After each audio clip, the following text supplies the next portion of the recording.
I probably would have lost more than the 3 inches of hair that I'd had to have trimmed off. "That was 15 years ago," Dizzy pointed out. "And I can still smell my hair burning like it was yesterday." She rolled her eyes.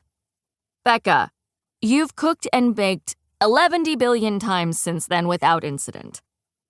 But not with an audience." Dizzy nudged my arm with her elbow.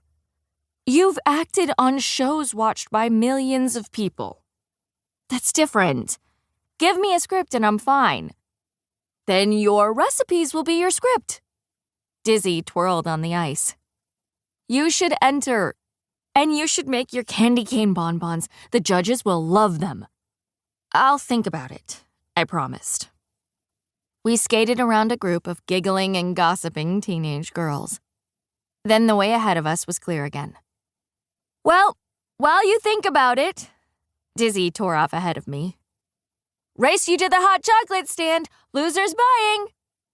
I stuffed the flyer into my pocket and chased after her. Gingerbread and candy canes smelled like Christmas, and that meant the kitchen at my family's chocolate shop did too. I had a batch of gingerbread baking in the oven, making my stomach grumble with anticipation, and I was in the midst of unwrapping a candy cane. Once I had it free of the plastic wrapper, I took an appreciative sniff of the peppermint candy before setting it aside. I loved working at True Confections all year round, but Christmas was my absolute favorite time to be in the shop and in the kitchen. Although this was my first Christmas as a professional chocolatier, I'd worked in the shop part-time while growing up and had often helped my grandmother in the kitchen.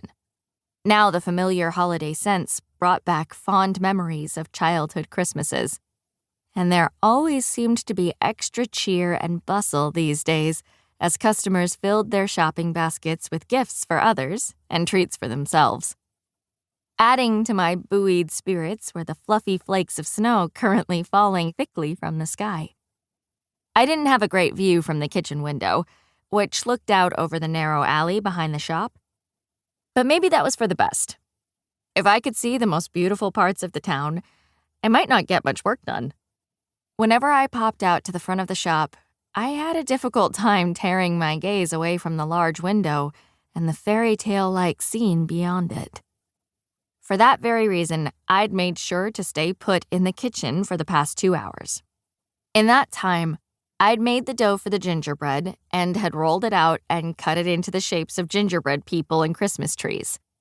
I'd also made a batch of eggnog truffles, as well as several Santa Clauses and snowmen from both milk chocolate and dark chocolate.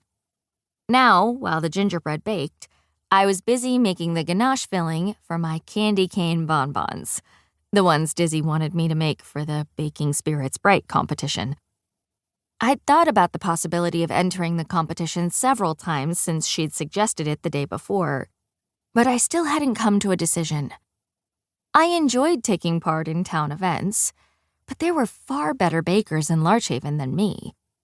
Chocolates were my specialty. Everything else was an occasional hobby. Besides, the shop kept me busy, especially at this time of year. I turned on one of the stove's gas burners and warmed up the cream in the top of a double boiler until it was just about to simmer. Then I removed it from the heat, dropped the candy cane into the pot, and left the cream to steep for several minutes.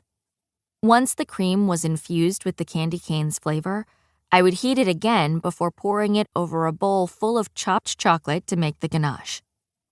The oven timer dinged, so I grabbed a pot holder and removed the trays of gingerbread from the oven, quickly replacing them with 2 more trays of unbaked cookies.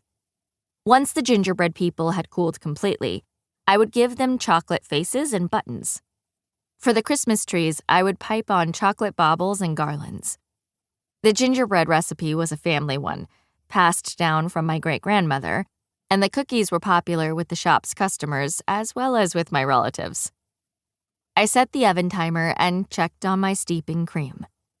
It wasn't quite ready. I gave it a couple more minutes and tasted it again.